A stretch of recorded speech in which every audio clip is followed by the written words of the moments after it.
Can we discuss how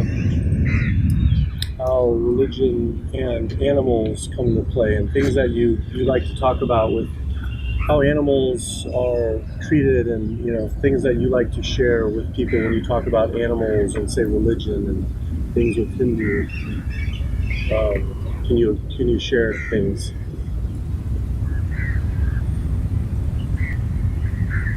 Well, you see, when you say religions, just for the sake of the conversation, I would want to divide them into two streams. One, the Abrahamic stream, and the other, the Indian one. So, the Judeo Christian view is that God has dominion over man, and man has dominion over animals. And, something similar also comes up in the third Abrahamic religion, Islam, which talks about Allah having created all the animals, fish, insects for the sake of man. And then there is the view of Hinduism, Buddhism, Jainism, Sikhism, which talk of ahimsa, ekatva, which is non-violence, oneness.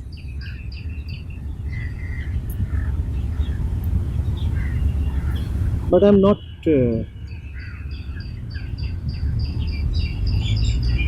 really convinced that when we use the word religion, we must really talk of the view that organized religions take of this matter.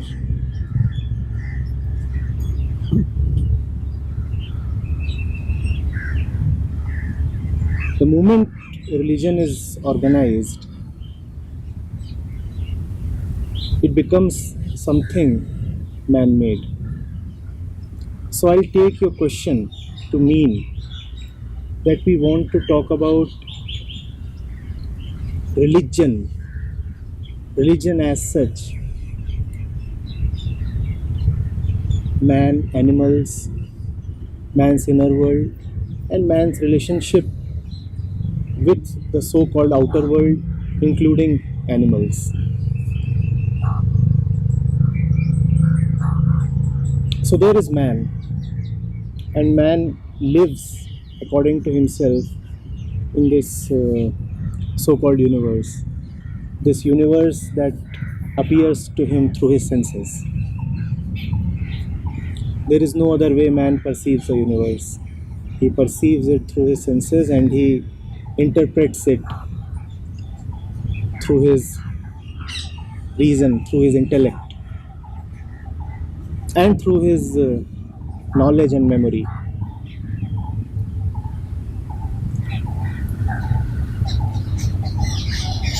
Now, how does man relate with the world?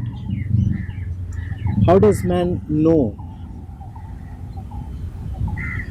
what to do, how to approach, how to touch, how to live, how to eat, how to talk, how to connect? That to me is the essence of religion. Man's relationship with himself and the world. That is religion, and that is also the essence of all organized religions. Hence, I find it more beneficial to talk about religion itself than the various organized religions. I have named just 6 in the course of this talk, but as you of course know, there are hundreds of them. And would be more useful to directly go into the one rather than the hundreds and get lost in the maze. That's not very useful. So, man's relationship with the universe. See, how do I look at anything, anybody? Depends on how do I look at myself.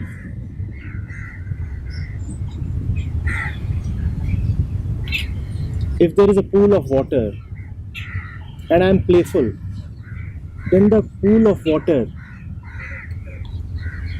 is sport for me. If there is a pool of water and I have a phobia of water, then the pool of water is danger for me. If there is a pool of water and I am thirsty, then the pool of water is physical sustenance and survival for me. So depending on who I am and depending on what my concept is, self-concept and self-worth, I take a view of the world.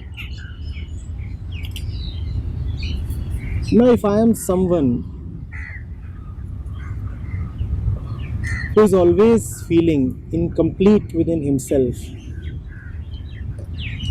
if I am someone who exists in order to take something, snatch something, extract something from the universe in order to fulfill himself, then my view of the universe will be very utilitarian, rather exploitative.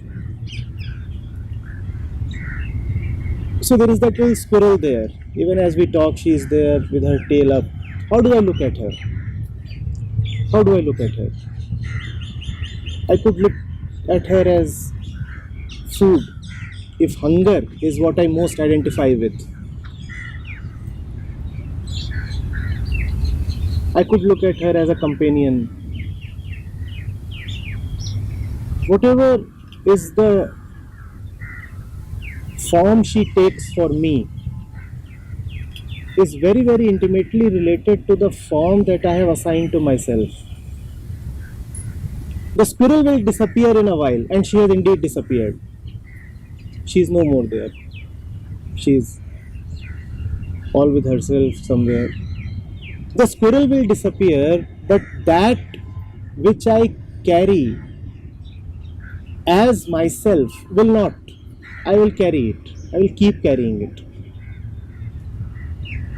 If I am feeling incomplete, that incompletion will remain irrespective of the temporal presence and disappearance of anything outside of me.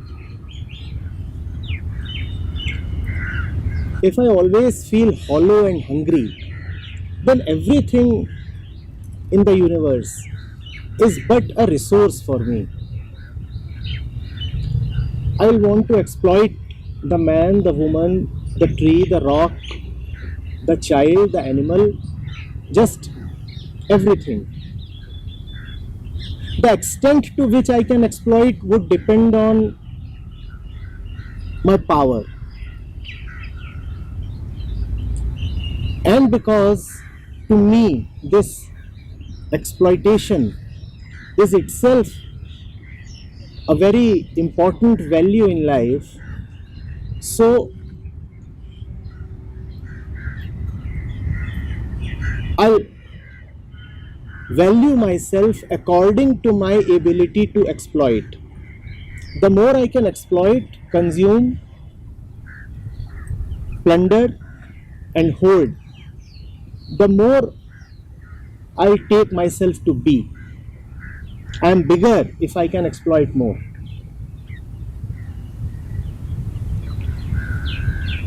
I am higher, I am more worthy, more respectable if I can draw more from the universe.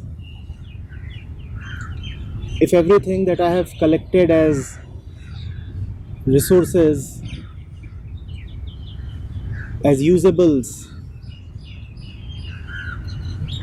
are bigger, more numerous,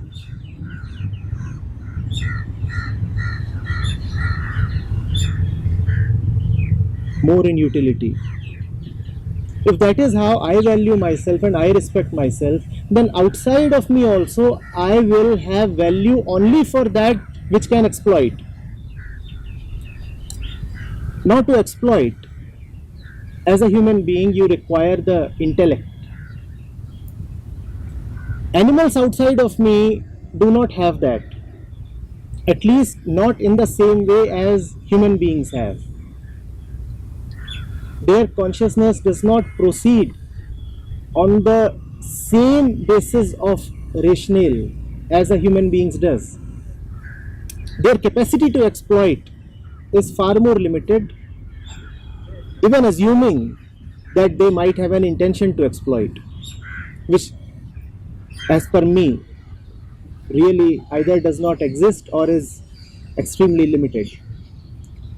So if I value myself according to my capacity to exploit, I will not value the one outside me who cannot exploit, who does not have the intellect or the intention to exploit. So there will be very little respect for the chirping bird.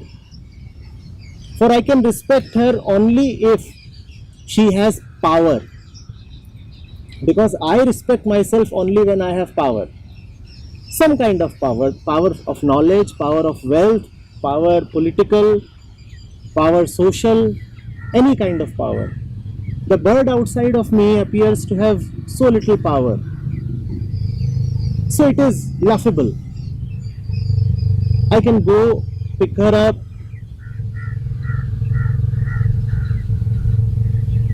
do whatever I want to do with her.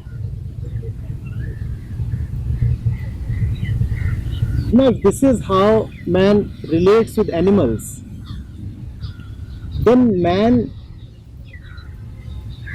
is saying that everything that limits him is valuable.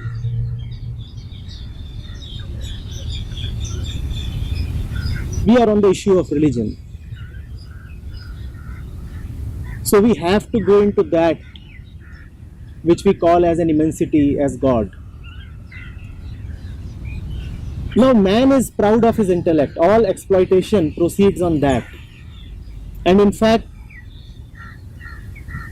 one of the reasons why animals are taken as fit for exploitation is that they really are not rational beings. So it is said that we can do as we want to do with them because they are lesser beings. Having an intellect, does it really make man superior to animals? Yes, of course, the dog cannot read. Yes, of course, the dog cannot comprehend our books and our knowledge. But if all reading and all knowledge is for the sake of peace, is for the sake of a great silence, then please tell me whether man's intellect and knowledge are indeed able to deliver the goods. Knowledge is limited, intellect is limited, knowledge always consists of objects and every object has a boundary. If the purpose of life and if the purpose of religion, because we are on the issue of religion, and if the purpose of religion is to be one with God, then the purpose of religion is to drop all that which is limited because God is unlimited. As long as you identify with that which is limited, there is no question of unity with God.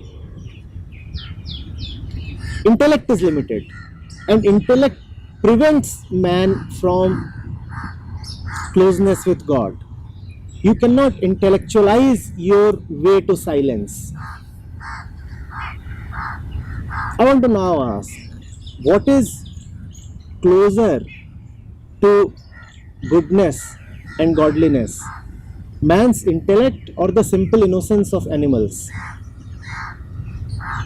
Now we have come to a point where we can also look more sharply at the view that man is superior to animals and that man has dominion over animals.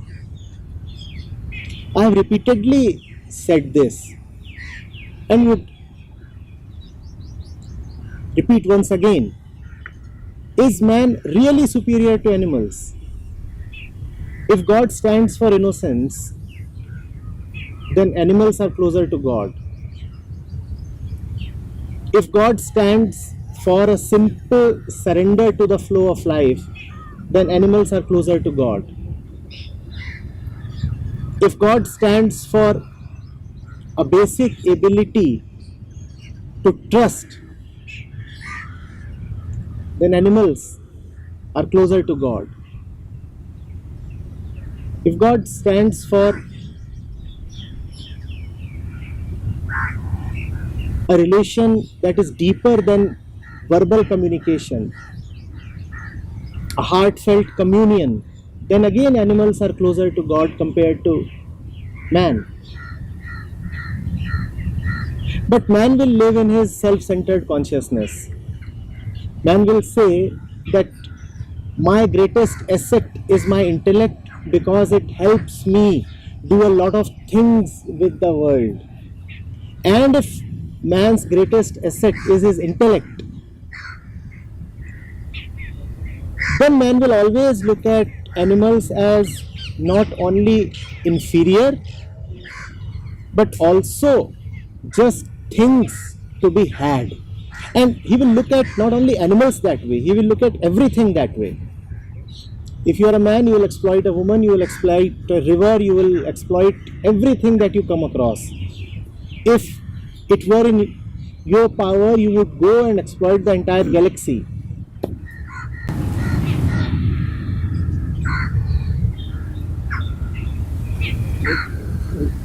So, actually, real quick to wipe off your brow tape. What do you say to people who say that it's similar to take a plant and eat a plant, and it's the same to eat an animal because a plant has a soul, a plant has a spirit, and an animal does? What do you feel about that? There's no difference. You see, 2 or 3 things must be understood. Firstly, a non-violent mind, a mind that does not like destruction, will not want to kill a plant either. We talked about intellect. Man's basic violence starts from agriculture itself, organized agriculture itself.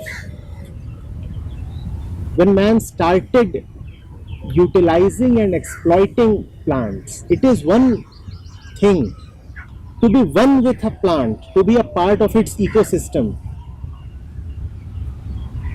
and take something from it. And it is a totally different thing to cultivate a plant. The way a squirrel or a monkey connects to a plant or a tree is very different from a way a farmer connects to his crop. So someone who does not want to look at the universe as a resource will not want to kill or consume anything. And when I say consume, I mean consume in a violent way.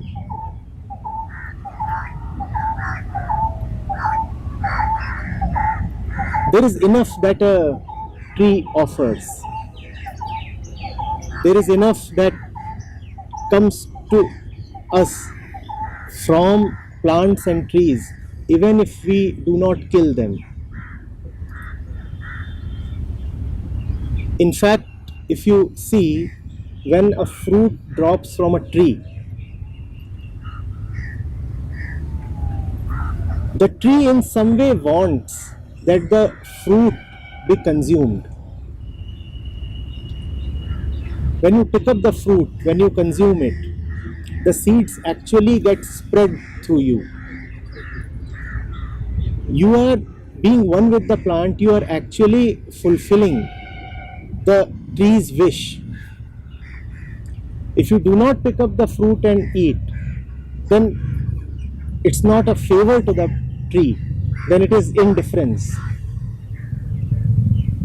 The moment I say this, the question of feeding the 8 billion people of the world immediately crops up, and hence this view will appear as impractical. This appears as impractical only if, first of all, you are centered around the view that the earth must have 8 billion people, 8 billion human beings. These 8 billion human beings exist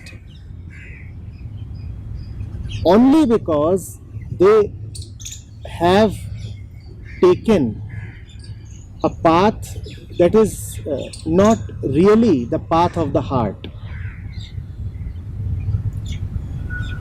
Otherwise, nature knows what is the right number, the right cap on the existence of any species. This man can exist even without harming trees and plants, let alone animals. It is possible, but that will be a totally different kind of humanity. And I'm pretty sure that when man lives that way, then to sustain 8 billion people in that way will not be possible. You may immediately retort that this way is then very, very difficult. I would say it is very valuable. It is very valuable because, as far as life is concerned, it is not the numbers that count. Something else is far more important than numbers. That particular silence in being, that particular love in relationships, that particular peace.